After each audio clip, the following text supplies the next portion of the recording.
رہبر معظم حضرت آیت اللہ العظمیٰ سید علی خامنہئی نے مینوفیکچررز اور کاروباری حضرات سے ملاقات کی اور ان سے متعلق اہم موضوعات پر گفتگو فرمائی۔ 30 جنوری 2022۔ بسم اللہ الرحمن الرحیم، الحمد للہ رب العالمین، والصلاة والسلام علی سیدنا محمد وآلہ الطاہرین۔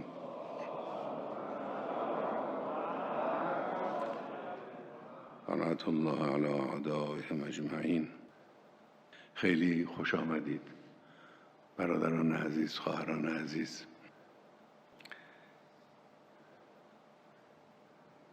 تمام عزیز بھائیوں اور بہنوں، آپ سب کا خیر مقدم ہے۔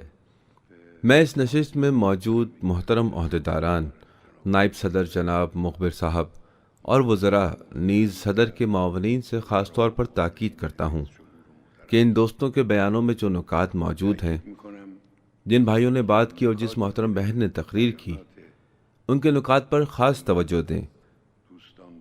اس نشست کا اہم ترین فائدہ یہی ہے کہ آپ محترم عہدیداران اقتصادی میدان میں سرگرم افراد کے مسائل کو، ان کی راہ کی رکاوٹوں کو براہ راست ان کی زبان سے سنتے ہیں۔ ان کی ساری باتوں سے میں نے جو اجمالی نتیجہ نکالا ہے وہ یہ ہے کہ عہدیداروں کے ذمے 2 اصلی کام ہیں، اور میں چاہتا ہوں کہ جناب مخبر صاحب اور دیگر احباب اس پر خاص توجہ دیں۔ ایک، ملک کے پورے صنعتی ڈھانچے، بالخصوص بعض صنعتوں کے لیے ایک اسٹرکچر، ایک اسٹریٹجک روڈ میپ کی تیاری ہے، اور دوسرے سینٹرلائزڈ مینجمنٹ اور گائیڈ لائن ہے۔ البتہ میری رائے سے سبھی واقف ہیں، میں معاشی اور اقتصادی سرگرمیوں میں حکومت اور حکومتی اداروں کی مداخلت سے اتفاق نہیں رکھتا، لیکن ان کی رہنمائی، نگرانی اور مدد سے پورا اتفاق رکھتا ہوں۔ یہ کام ضرور ہونا چاہیے۔ بنابراً اسٹریٹجک روڈ میپ اور جامع مینجمنٹ ضروری کاموں میں سے ایک ہے۔ ہمارے دفتر کے بھی جو افراد یہاں موجود ہیں وہ ان نکات کو نوٹ کریں اور مجھے دیں جو دوستوں نے مجھے مخاطب کر کے بیان کیے ہیں، اور ہم سے اور ہمارے دفتر سے جن چیزوں کا مطالبہ کیا ہے انشاءاللہ ہم انہیں ضرور دیکھیں گے۔ خیر، نومبر 2019 میں اسی جگہ پر ہماری ایسی ہی ایک نشست تھی۔ اس نشست میں جو لوگ موجود تھے اور جنہوں نے کچھ باتیں بیان کی تھیں، انہوں نے ابھی کچھ ہفتہ پہلے مجھے خط لکھا، اور ان 2 برسوں میں انہوں نے جو کامیابیاں حاصل کی تھیں ان کا بھی ذکر کیا، اور جو ناکامیاں حاصل ہوئیں ان کا بھی بتایا۔ اس نشست کے بعد کے اس 2 سال کے عرصے میں الحمدللہ اس نشست میں شامل افراد نے اچھی کامیابیاں حاصل کی ہیں، کافی پیش رفت بھی کی ہے، اور کچھ ناکامیاں بھی حاصل رہی ہیں۔ ان ناکامیوں میں سے کچھ کا تعلق حکومتی اداروں کی جانب سے ساتھ نہ دیے جانے کی بنا پر ہے، یعنی حکومتی اداروں کو جو مدد کرنی چاہیے تھی وہ انہوں نے نہیں کی، لہٰذا وہ کاروباری حضرات جو وہ کام کرنا چاہتے تھے، جو ان کے پیش نظر تھا، وہ اسے انجام نہیں دے سکے۔ بعض کا تعلق کچھ دوسرے اسباب سے ہے، جیسے اسمگلنگ وغیرہ۔ البتہ پابندی کے مسئلے نے بھی کامیابیوں کی رفتار کو روکنے میں اپنی جگہ پر قابل توجہ اثر ڈالا ہے۔ خیر، میں اپنی باتوں کو اس طرح شروع کرتا ہوں کہ ہمارے ملک کی معیشت سن 2011 میں ایک بہت اہم اور بڑی کشمکش سے دوچار تھی، یعنی ہم معاشی جنگ کا سامنا کر رہے تھے۔ ہمارے مقابلے میں جو تھے ان میں مرکزی کردار امریکی حکومت کا تھا، اور یورپ اور بعض دیگر علاقوں میں اس کے حلیف تھے۔ باضابطہ طور پر انہوں نے اسلامی جمہوریہ ایران سے جنگ شروع کی، جنگ کا اعلان بھی کیا۔ البتہ سن 2018 سے دشمن کی طرف سے یہ جنگ زیادہ شدید ہو گئی ہے۔ اس جنگ سے ان کا ہدف ایران کی معیشت کا شیرازہ بکھیرنا تھا۔ ان کا ارادہ یہ تھا، حالانکہ معیشت کا شیرازہ بکھیرنا اور ایران کی معیشت کو تباہ کرنا عوام کو اسلامی جمہوری نظام کے مقابلے میں کھڑا کرنے اور اپنے خباثت آمیز سیاسی مقاصد کو عملی جامہ پہنانے کے لیے ان کی ایک تمہیدی کارروائی تھی۔ دشمن کا اصلی ہدف یہ سب تھا۔ ان کا اندازہ غلط تھا، البتہ مجھے اس طرح بتایا گیا، میں نے خود تحقیق نہیں کی، کہ امریکیوں نے ایرانی معیشت کا شیرازہ بکھیرنے کے لیے ایک وقت بھی طے کر دیا تھا، 6 مہینے۔ وہ سوچ رہے تھے کہ 6 مہینے میں ایران کی معیشت کو تباہ کر دیں گے۔ میں نے اس بات کے بارے میں تحقیق نہیں کی اور اسے نہیں جانتا، لیکن مجھے یہی بتایا گیا۔ مگر دشمن یہ نہ کر سکا۔ 6 مہینے کے بجائے 10 سال گزر چکے ہیں، اور 10 سال کے اس عرصے میں بھی جنگ کی شدت روز بے روز بڑھتی گئی ہے، لیکن ملک میں پیداوار اور معیشت کا محاذ الحمدللہ اپنی جگہ پر قائم ہے، زندہ ہے۔ وہ لشکر جو دشمن کے مقابلے میں ڈٹ گیا آپ لوگ تھے۔ اس مقدس دفاع کے فوجی افسر روزگار پیدا کرنے والے اور اچھے معاشی مینیجر تھے، اور اس کے سپاہیوں کے کردار میں مزدور تھے۔ اس میدان کے بااخلاص سپاہی مزدور ہیں۔ اس پر افتخار کام میں، ملک کی معیشت کی حفاظت کے پر افتخار کام میں آپ سب اور سارے کاروباری حضرات شامل ہیں۔ البتہ کچھ نقصانات بھی ہوئے ہیں، جن کی طرف بعد میں ایک مختصر اشارہ کروں گا۔ میرے خیال میں اگر ان برسوں میں حکومتی عہدیداران مزید تعاون کرتے، زیادہ لحاظ کرتے، تو ہم زیادہ قابل فخر کارنامے انجام دیتے، اور ہماری صورتحال موجودہ صورتحال سے یقینی طور پر بہتر ہوتی، اور یہ مسائل جو ان برسوں میں پیش آئے ہیں، ان میں سے بہت سے حکومتی عہدیداروں کی مدد کے نتیجے میں ختم ہو جاتے۔ میں یہاں تاکید کروں گا کہ جن کامیابیوں کا آپ نے یہاں تذکرہ کیا ہے، اچھا ہوگا کہ انہیں عوام بھی سنیں۔ دشمن کے حربوں میں سے ایک نفسیاتی جنگ بھی ہے۔ اس معاشی اور حقیقی جنگ کے ساتھ دشمن ایک نفسیاتی جنگ بھی لڑ رہا ہے، معاشی شعبوں سے لے کر تمام مختلف میدانوں تک میں۔ اچھا ہے کہ عوام بھی آپ کی ان کامیابیوں کے بارے میں بخوبی جانیں۔ قومی میڈیا، ذرائع ابلاغ اسے خود مینوفیکچررز کی زبانی نشر کریں۔ حکومتی عہدیداروں کی زبانی تو کچھ چیزیں نشر ہو جاتی ہیں، لیکن بہتر یہ ہے کہ خود صنعت کاروں اور کاروباریوں کی زبانی سے کچھ چیزیں اور حقائق بیان ہوں اور عوام ان سے مطلع ہوں۔ اور جہاں تک نقصانات کی بات ہے، تو سن 2010 کے اشرے کے اقتصادی اعداد و شمار، ملک کے بڑے اقتصادیات کے اعداد و شمار واقعی خوش آئند نہیں ہیں۔ ناخالص داخلی پیداوار میں پیش رفت کے اعداد و شمار، ملک میں سرمایہ کی پیداوار کے اعداد و شمار، افراط زر کے اعداد و شمار، لیکویڈیٹی سے متعلق اعداد و شمار، یہ سب خوش آئند تو نہیں ہیں۔ مشینوں کی فراہمی سے متعلق اعداد و شمار کسی بھی صورت میں مطلوبہ اعداد و شمار میں شامل نہیں ہیں، یا اسی طرح ہاؤسنگ سوسائٹی وغیرہ۔ یہ وہ حقائق ہیں کہ اگر عہدیداران ان اعداد و شمار کو مد نظر رکھتے ہوئے صورتحال کی بہتر انداز میں رہنمائی کر پاتے، تو یقینی طور پر ملک کی معیشت کی حالت آج سے بہت بہتر ہوتی۔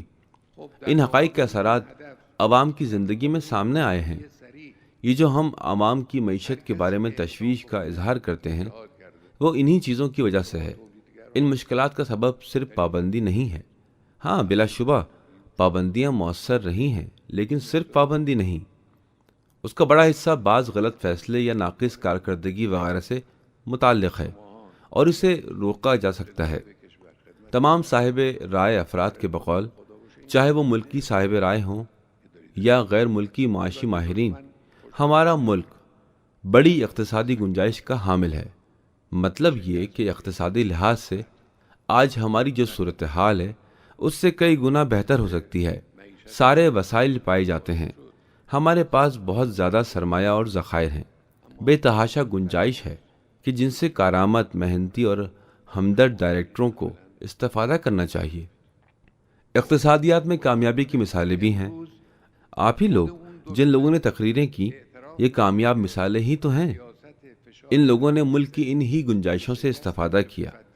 بنابراین الحمدللہ ہمارے پاس بے شمار کامیاب مثالیں بھی موجود ہیں۔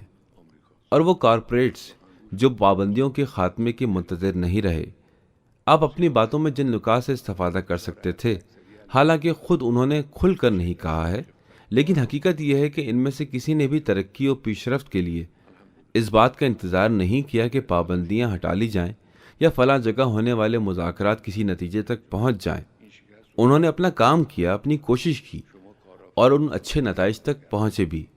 یہ وہی بات ہے جسے میں ہمیشہ دہراتا ہوں کہ ملک کی معیشت اور ملک کی معاشی سرگرمیوں کو مشروط نہ کیجیے، فلاں کام سے مشروط نہ کیجیے جو ہمارے اختیار میں نہیں ہے، منحصر نہ کیجیے۔ ہم اپنے حوصلے اور ضرورت کے مطابق کام کریں۔ الحمدللہ اس لحاظ سے ہمارے پاس بہت اچھی گنجائشیں موجود ہیں۔ اس سلسلے میں نے عہدیداروں وغیرہ سے جو باتیں کہی ہیں، جو نصیحتیں کی ہیں، وہ کافی ہیں اور میں انہیں یہاں دہرانے کا ارادہ نہیں رکھتا۔ میں ہمیشہ ماہرین کے مشوروں سے زیادہ فائدہ حاصل کرتا ہوں، یعنی معاشی مسائل سمیت مختلف میدانوں کے ماہرین کی قدر کرتا ہوں، ان کی باتیں سنتا ہوں اور ماہرین کی رائے سے جو کچھ حاصل ہوتا ہے اسے عوام تک، معاشرے تک اور ملکی عہدیداران تک پہنچا دیتا ہوں۔ مثال کے طور پر فرض کیجئے کہ کام کے ماحول کو بہتر بنانے، غیر ضروری اور پریشان کن ضابطوں کو ختم کرنے، کام کے لائسنس کے حصول کو آسان بنانے، لائسنس حاصل کرنے کے لیے سنگل ونڈو بنانے، ان میں سے کچھ کسی حد تک انجام پا چکے ہیں، لیکن جیسا ہونا چاہیے ویسا اب تک نہیں ہو پایا ہے۔ یہ قوانین کا ثبات، معیشت کو قابل پیش بینی بنانا، ایسا ہو کہ کاروباری حساب کتاب کر سکے، اندازہ لگا سکے، سرمایہ کاری کی سیفٹی اور پیداواری سرگرمیوں کے لیے حوصلہ افزا پالیسیوں پر تاکید، ملک میں پیداواری چین کو نالج بیسڈ بنانے پر لگاتار تاکید، بدعنوانی سے جنگ، ملکی صنعتوں کی حمایت، اسمگلنگ کی بھرپور روک تھام، اور یہ ان ضروری کاموں میں سے ایک ہے جنہیں میں عہدیداروں سے زور دے کر کہتا ہوں کہ اس معاملے کو سنجیدگی سے لیجیے۔ اسمگلنگ سے مقابلہ پوری طرح سے ٹھوس اور بے رحمانہ ہونا چاہیے۔ آپ یہ نہ دیکھیں کہ یہ فلاں سامان ہے، ہم اسے لائے ہیں تو اور استعمال کر لیں۔ ہرگز نہیں۔ میں نے یہ کہا اسمگلنگ کر کے لائی گئی لگژری اشیاء کو کرشنگ مشین کے نیچے ڈال کر کرش کر دیجیے، ورنہ اگر آپ نے ان چیزوں کو کسی دوسری طرح بازار میں پہنچا دیا تب بھی وہی ہوگا، ملکی صنعت کو نقصان ہوگا، اور اسی طرح کی دوسری باتیں۔ ہمارے اپنے پروڈکشنز کے لیے نئی عالمی منڈیوں کی تشکیل، بجٹ میں خسارے کی بات، حکومت کا مالیاتی نظم و ضبط، یہ وہ باتیں ہیں جنہیں ہم نے ہمیشہ دہرایا ہے۔ ان میں سے بعض باتوں پر عمل ہوا ہے اور ان کے نتائج بھی سامنے آئے ہیں، اور بعض پر توجہ نہیں دی گئی۔ غیر ضروری قوانین کو کم کرنے، کچھ دیگر باتوں پر واقعی توجہ نہیں دی گئی ہے۔ مثال کے طور پر مجھے کچھ اعداد و شمار دیے گئے ہیں کہ سن 2018 سے سن 2021 تک صرف کسٹمز کے شعبے میں 1500 نوٹیفیکیشن جاری ہوئے ہیں۔ تو ان میں سے کس پر عمل کریں، کس کو پڑھیں؟ ان چیزوں کو سنجیدگی سے روکنا چاہیے، کوشش کی جانی چاہیے، انہیں بہتر کریں۔ اور اب پروڈکشن کے بارے میں کچھ باتیں۔ ان گزشتہ کچھ برسوں میں ہم نے پروڈکشن پر بہت زیادہ تاکید کی ہے، اور میرا ماننا ہے کہ پیداوار کا بہت زیادہ اثر ہوتا ہے، جسے آپ لوگ اچھی طرح جانتے ہیں۔ میں بھی اختصار سے کچھ عرض کروں گا۔ پہلے مرحلے میں جو بات میں عرض کرنا چاہتا ہوں وہ یہ ہے کہ پیداوار ایک جہاد ہے۔ اشہد انک جاہدت فی اللہ حق جہادہ۔ یہ بات ہم ائمہ علیہم السلام سے خطاب کرتے ہوئے کہتے ہیں اور ہمیشہ کہتے ہیں۔ جہاد، آج پیداوار جہاد ہے۔ کیوں؟ اس لیے کہ جہاد کے معنی میں ہم نے بارہا کہا ہے کہ جہاد اس کوشش کو کہا جاتا ہے کہ جو دشمن کے حملے اور دشمن کی ریشہ دوانیوں کے مقابلے میں ہو، ہر کوشش جہاد نہیں ہے۔ وہ کوشش جو دشمن کے حملے کے مقابلے میں ہو وہ جہاد ہے۔ تو آج ملک کی معیشت کے خلاف دشمنوں کی عداوت کیا اس سے بھی زیادہ واضح ہو سکتی ہے؟ دشمن دو طرف سے آیا تاکہ ملک کی پیداوار کو تباہ کر دے۔ ایک سمت تو تیل اور گیس کی تھی، جسے ملک کے زرع مبادلہ کا سب سے اہم منبع اور ذریعہ سمجھا جاتا تھا۔ دوسری سمت لین دین کی تھی، یعنی تیل اور گیس کے میدان سے جو زرع مبادلہ کا بڑا اہم منبع ہے، ملک کو کچھ بھی حاصل نہ ہو، دنیا سے لین دین بھی محدود ہو جائے، مشکل کھڑی کر دی جائے، اس پر پابندی لگا دی جائے۔ مطلب یہ کہ اصل میں پیداواری شعبہ منہ کے بل زمین پر گر جائے، گھٹنے ٹیک دے، پوری طرح سے تباہ و برباد ہو جائے۔ اس کا یہی تو مطلب ہے۔ جب آپ کے پاس زرع مبادلہ نہ ہو، غیر ملکی کسٹمرز بھی نہ ہوں، تو پھر پیداوار کا کوئی مطلب نہیں بنتا۔ ان کا ہدف یہ تھا۔ اس ہدف کے مقابلے میں اور اس کھلی دشمنی کے مقابلے میں جو بھی کوئی اقدام اٹھائے اس نے جہاد کیا ہے۔ آپ صنعت کار اس میدان میں کام کر رہے ہیں، یہ جہاد ہے۔ بنابراً اس نقطے پر توجہ دیجیے کہ ایک کام اس طرح کا ہے، اگر آپ کی نیت خدا کے لیے، ملک کی خدمت، عوام کی خدمت ہو تو یہ سب سے بڑی عبادتوں میں سے ایک ہے جو آپ انجام دے رہے ہیں۔ البتہ خوش قسمتی سے دشمن پیداوار کے محاذ کو شکست نہیں دے سکا اور اس محاذ کو سر نہیں کر سکا۔ جی ہاں، عوام کی معیشت مسائل سے دوچار ہوئی، کچھ چوٹیں لگیں، لیکن وہ ان برسوں میں پیداوار کے محاذ کو ہرا نہیں سکا، جس کی مثال آپ لوگ عملی طور پر پیش کر رہے ہیں۔ آج خود وہ دشمن اعتراف کر رہا ہے کہ شدید ترین دباؤ کی پالیسی امریکہ کی ذلت آمیز شکست پر منتج ہوئی ہے۔ یہ امریکی وزارت خارجہ کے جملے ہیں کہ ان کے ترجمان نے ابھی کچھ دن پہلے ہی اس کا اعلان کیا ہے۔ اس نے کہا کہ ایران کے خلاف شدید ترین دباؤ کی پالیسی امریکہ کی ذلت آمیز شکست پر منتج ہوئی ہے۔ یہ اس کا جملہ ہے۔ الحمدللہ یہ اس کوشش کی وجہ سے تھا جو ملک میں انجام پائی۔ یہ شکست در حقیقت آپ کام اور روزگار پیدا کرنے والوں اور مزدوروں نے دشمن کے ماتھے پر لکھی ہے۔ ایک نقطہ یہ ہے کہ میں نے پچھلے سال اعلان کیا تھا پیداوار میں تیز رفتاری۔ پیداوار میں تیز رفتاری کی اہمیت ہے کیونکہ واقعی اگر آپ پیداوار کو تیز رفتار عطا کرتے ہیں تو ملک کے تمام اہم معاشی انڈیکیٹرز بدل جائیں گے، ان میں تبدیلی آ جائے گی۔ پیداوار اس طرح کی ہوتی ہے، یعنی پائیدار روزگار وجود میں آتا ہے، بے روزگاری کم ہو جاتی ہے، برآمدات میں رونق پیدا ہو جاتی ہے، ملک کے لیے زرعِ مبادلہ کی آمدنی شروع ہو جاتی ہے، افراط زر کی شرح کم ہو جاتی ہے۔ ان سب کے علاوہ ملک میں معاشی خود مختاری پیدا ہوتی ہے اور یہ قومی عزت و سربلندی کا سبب ہے۔ ممالک اپنی معاشی خود مختاری، اپنی داخلی معاشی صلاحیتوں پر فخر کرتے ہیں اور سربلند ہوتے ہیں۔ اس سے قومی عزت و سلامتی آتی ہے، قومی خود اعتمادی میں اضافہ ہوتا ہے اور باہر سے مسلط کیے جانے والے یا ملک کے اندر پیدا ہونے والے جھٹکوں کو ملک کی معیشت برداشت کر لیتی ہے۔ البتہ استقامتی معیشت کی پالیسی کا جو اعلان ہوا، اس میں ان سب باتوں کو مد نظر رکھا گیا ہے اور بیان کیا گیا ہے۔ اس سلسلے میں ایک نقطہ کوالٹی اور معیار کا ہے۔ ہم جب پیداوار پر تاکید کرتے ہیں تو ہمارا مقصد صرف بے تحاشا پیداوار نہیں ہے۔ کوالٹی بنیادی مسئلہ ہے۔ ایک بنیادی اصول کے طور پر پیداوار کی کوالٹی پر توجہ ضرور دینی چاہیے، اس سے چشم پوشی نہیں کی جا سکتی۔ اگر آپ یہ دیکھتے ہیں کہ ملکی پروڈکٹس کی حمایت کی جاتی ہے، چاہے وہ ٹیرف اور بینکنگ سہولیات جیسی عملی حمایت ہو یا تشہیراتی حمایت، جیسے میں اور بعض ملکی حکام نے ملکی پروڈکٹس کی حمایت پر تاکید کی ہے، جس کا اثر پہلے بھی رہا ہے اور اب بھی ہے، تو یہ چیز کوالٹی بہتر سے بہتر ہونے اور اسی طرح ٹیکنالوجی بہتر ہونے پر منتج ہونی چاہیے۔ ٹیکنالوجی کا مسئلہ بھی بہت اہم ہے، لیکن فی الحال میں کوالٹی پر تاکید کر رہا ہوں کہ پروڈکٹس کی کوالٹی بہتر سے بہتر ہونی چاہیے۔ افسوس کی بات یہ ہے کہ بعض ملکی پیداواروں میں ہم اس بات کا مشاہدہ کرتے ہیں کہ ان میں کوالٹی پر توجہ نہیں دی جاتی۔ یہ بہت بری بات ہے۔ اتنے برسوں تک ملک میں آٹو موبائل صنعت کی اتنی زیادہ حمایت ہوئی، لیکن گاڑیوں کی کوالٹی اچھی نہیں ہے اور عوام اس کی نسبت خوش نہیں ہے۔ وہ ٹھیک کہتے ہیں، عوام حق پہ جانب ہے، یعنی عوام کا اعتراض درست ہے۔ یہ صنعت خریدار کو راضی نہیں رکھ پائی ہے۔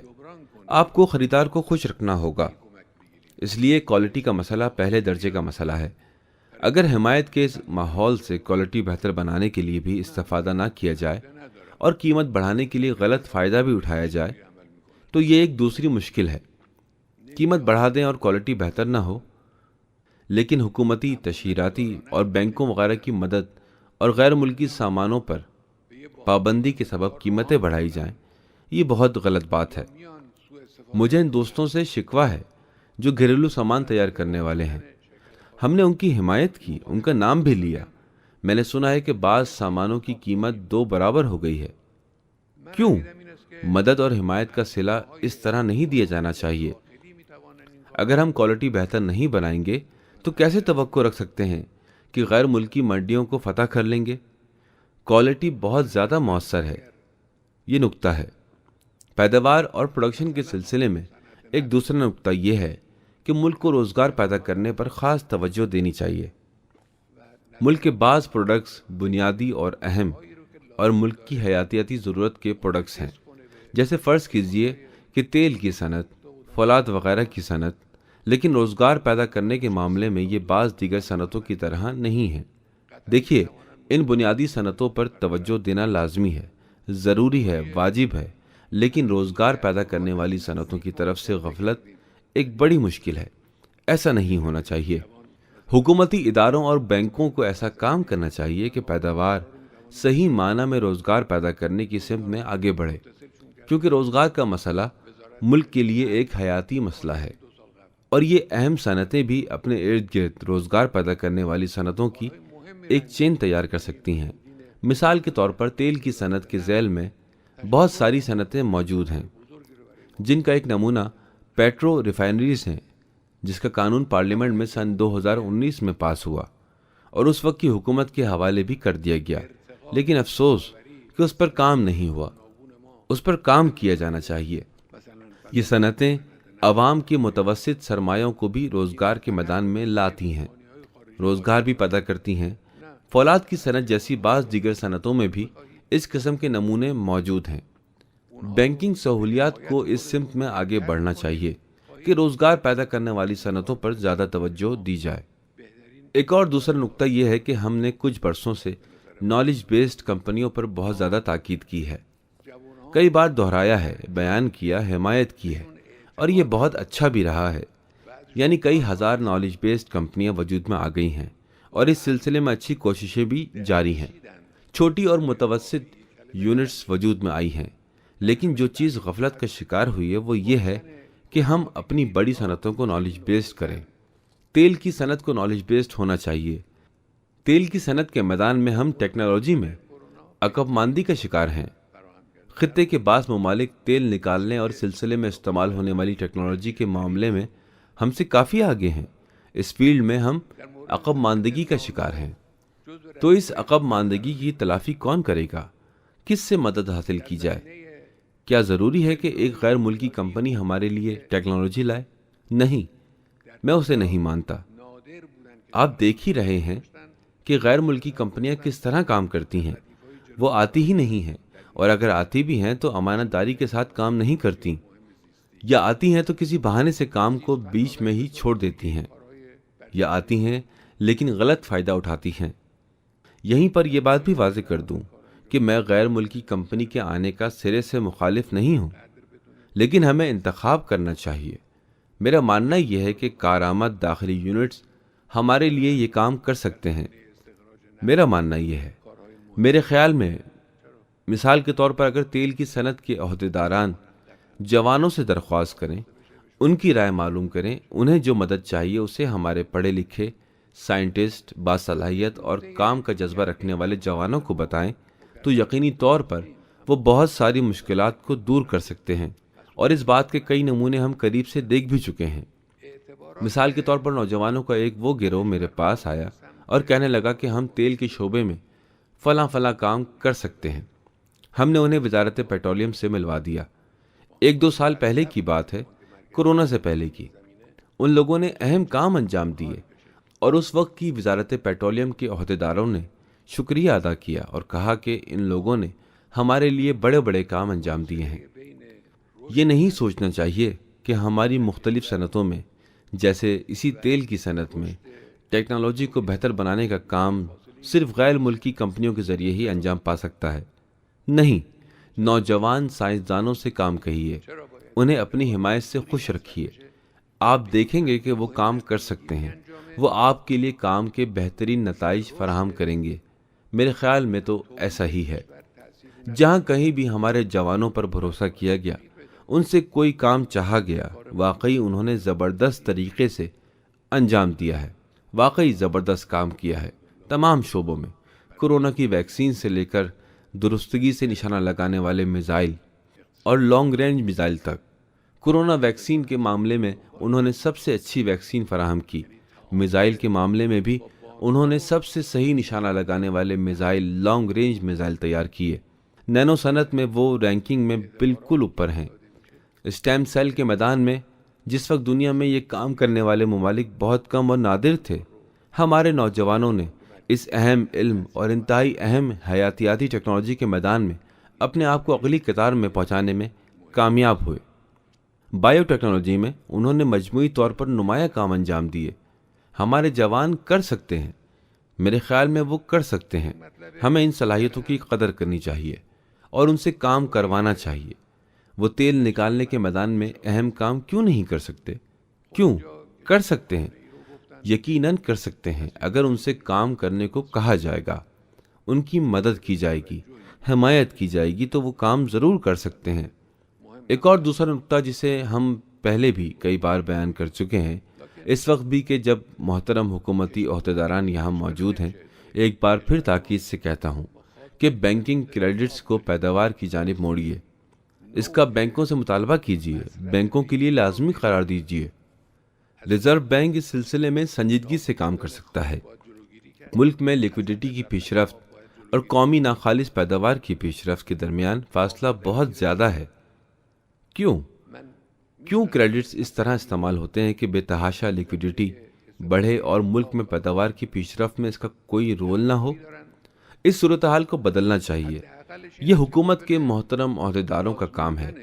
جناب مخبر صاحب، جو الحمدللہ ایک باصلاحیت انسان ہے، اور ملک کے دیگر معاشی عہدیداروں سے توقع ہے کہ وہ اس کام کو انجام دیں گے، لیکن بینکوں سے لین دین روک دیجیے۔ اور یہی موضوع کہ جو کریڈٹس دیے جاتے ہیں وہ پروڈکشن کے لیے دیے جاتے ہیں، اس کام پر سینٹرل بینک کی نگرانی یقینی طور پر مؤثر ہوگی۔ یہ چیز بہت اہم اور کلیدی ہے، تو یہ بھی ایک اہم مسئلہ ہے۔ ایک اور دوسری بات زراعت سے متعلق مسائل کے بارے میں ہے۔ یہاں پر گرین ہاؤس زراعت کے بارے میں بات کی گئی۔ جو تصویریں دکھائی گئیں وہ قابل توجہ تصاویر تھیں، جو باتیں کہی گئیں وہ اچھی باتیں تھیں۔ البتہ یہ گرین ہاؤس زراعت اور اس جیسی چیزیں اہم بھی ہیں، لیکن گرین ہاؤس زراعت سے ملک کا انتظام نہیں چلایا جا سکتا۔ ہمارے پاس مٹی ہے، زمین ہے، پانی ہے۔ ہمیں صحیح استعمال کا طریقہ تلاش کرنا ہے۔ مٹی کی بربادی کو روکنا چاہیے، پانی کو برباد ہونے سے روکنا چاہیے۔ پانی ضائع ہوتا ہے۔ میں ایسے لوگوں کو جانتا ہوں جن کے پاس پانی اور مٹی کے صحیح استعمال کے بارے میں منصوبے موجود ہیں، جو آزمائے جانے کی قابلیت تو رکھتے ہی ہیں۔ ان کی باتیں سنی جانی چاہیے، ان سے تعاون کی درخواست کی جانی چاہیے، تاکہ ہم اپنے ملک کی زراعت کو فروغ دے سکیں۔ زراعت کو بھی نالج بیسڈ کیا جائے۔ ہمارے یہاں زراعت کے علوم میں تعلیم مکمل کرنے والوں کی کمی نہیں ہے۔ ایک بار میں کسی صوبے کے دورے پر تھا، مجھے بتایا گیا کہ یہاں زراعت کے علوم میں تعلیم مکمل کرنے والوں کی کافی تعداد ہے، جن میں سے کوئی بھی بے روزگار نہیں ہے۔ ان سب کو کھیتوں میں، مختلف طرح کے مزارعوں میں اور زراعت کے کاموں میں رکھا گیا ہے۔ کسان ان کی باتوں سے استفادہ کرتے ہیں، یعنی وہ ان کی تجاویز کا فائدہ دیکھتے ہیں، مشاہدہ کرتے ہیں، اور ان کے لیے فائدہ نقد ہوتا ہے، کیش ہوتا ہے۔ زراعت کو تکنیکی بنایا جائے اور پانی کے استعمال میں کفایت شاری پر حقیقی معنی میں عمل کیا جائے۔ یہ بھی ایک اہم بات ہے۔ جو بات میں نے شروع میں اسٹریٹجک روٹ میپ کے بارے میں کہی تھی، صنعت کے بارے میں بڑے اسٹریٹجک پلان کے سلسلے میں، وہ بہت اہم چیز ہے، اس پر کام کیجیے۔ ہمیں اس بات کی ضرورت ہے کہ ایک دستاویز تیار ہو۔ اس سلسلے میں ملک کے صنعتی اسٹریٹجک روٹ میپ کا دستاویز تیار کیجیے اور پھر اسے قانونی طور پر پاس ہونے کے لیے پیش کیجیے۔ ایک دوست نے اشارتاً کہا کہ حکومتوں کے آنے جانے اور حکومتوں کی تبدیلی سے پروگرام تبدیل نہیں ہونا چاہیے۔ اگر یہ چیز ایک منظور شدہ قانونی دستاویز کی شکل میں ہو تو اس سے برسوں استفادہ کیا جا سکتا ہے۔ خیر، کچھ باتیں اور بھی ہیں، لیکن نشست تھوڑی طولانی ہو گئی ہے، وقت بھی ختم ہو گیا ہے۔ امید ہے کہ انشاءاللہ خداوند متعال آپ سب کو توفیق عطا کرے، آپ کی مدد کرے۔ میں ان سبھی دوستوں کا دل سے شکریہ ادا کرتا ہوں جو پیداوار اور اقتصادی پیداوار کی سرگرمیوں کے سلسلے میں کوشش کر رہے ہیں، اور جو برادران حکومت میں عہدیدار ہیں، مختلف شعبوں کے ذمہ دار ہیں، یا پارلیمنٹ میں جو برادران متعلقہ کمیشنز میں سرگرم ہیں، ان سے درخواست کرتا ہوں کہ اس اہم مسئلے یعنی ملک میں پروڈکشن کے مسئلے پر خصوصی توجہ دیں اور رکاوٹوں کو دور کریں۔ اس سال کے نعرے میں ہم نے کہا، پیداوار کی حمایت اور رکاوٹوں کا ازالہ۔